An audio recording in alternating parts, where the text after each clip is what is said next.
Making chapatis is almost always a tedious job and long hours in the kitchen, but with this recipe, you are able to do it in under 10 minutes and you can make these almost every day. You guessed it, the secret ingredient is using puff pastry. Puff pastry is laced and marbled with a lot of butter, making this simple. It's going to give you a flaky result that we all love from a roti or a chapati. And let's get started. You want to make sure that you thaw completely your puff pastry. I took it out of the freezer and put it in the refrigerator for over 24 hours until it was completely thawed. Then you want to generously flour your surface so that it's easier to work with the puff pastry. Once you have applied some flour, you're gonna go ahead and roll the puff pastry into itself to create a log. Once you have formed it into a log, you want to go ahead and seal the side so that when you're rolling, it does not become a problem. But even if it does not seal completely, we can always fix it at a later stage. You want to go ahead and cut the log into equal pieces. If you want larger rotis or chapatis, you want to make larger cuts. These are going to be some medium sized chapatis, and I do want to let you know that once they hit the pan, they are going to shrink in the size. So if you want them larger, just go with larger balls or cuts so that when you place them in the pan, they can give you the large and rounded chapatis.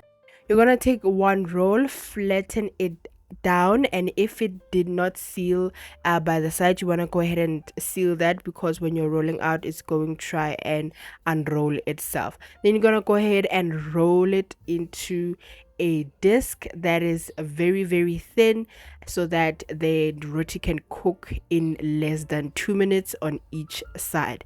But it depends on how thick or thin you like your rotis, so you can do it how you like. This is as far as I could roll it. It's almost paper thin. We're going to set it aside and continue rolling out the rest of the discs. When you are rolling out the disc, you want to make sure that you're placing your rolled out dough into a floured plate or surface so that it doesn't stick to the surface and makes it easier for you to pick them up once you're ready to cook. Make sure that you are flouring in between each other as you stack them so that they don't stick together. You want to make sure to cover with a cling wrap or a clean kitchen towel so that they don't dry out. This is after rolling them, and now we're ready to cook. You're going to place your pan on medium-high heat, and I'm going to add some non-stick spray to allow cooking.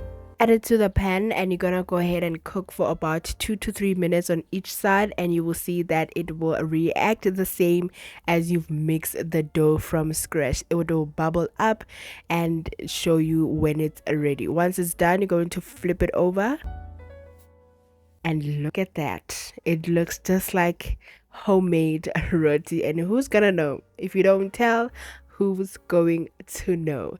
Simply like that, 2 minutes on each side, and it's done. If you're new to this channel, welcome. My name is Tato, and I share recipes that make you wanna cook. To my returning subscribers, hey honey.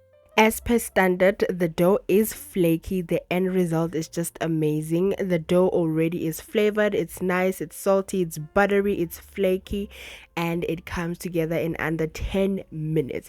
This is an unconventional way of making chapati, but I absolutely love it because for somebody who is not native to making chapatis, it can be quite tedious. And yeah, so that's it for now, guys. I hope to see you on the next one. Please do like, comment down below, and show me some love.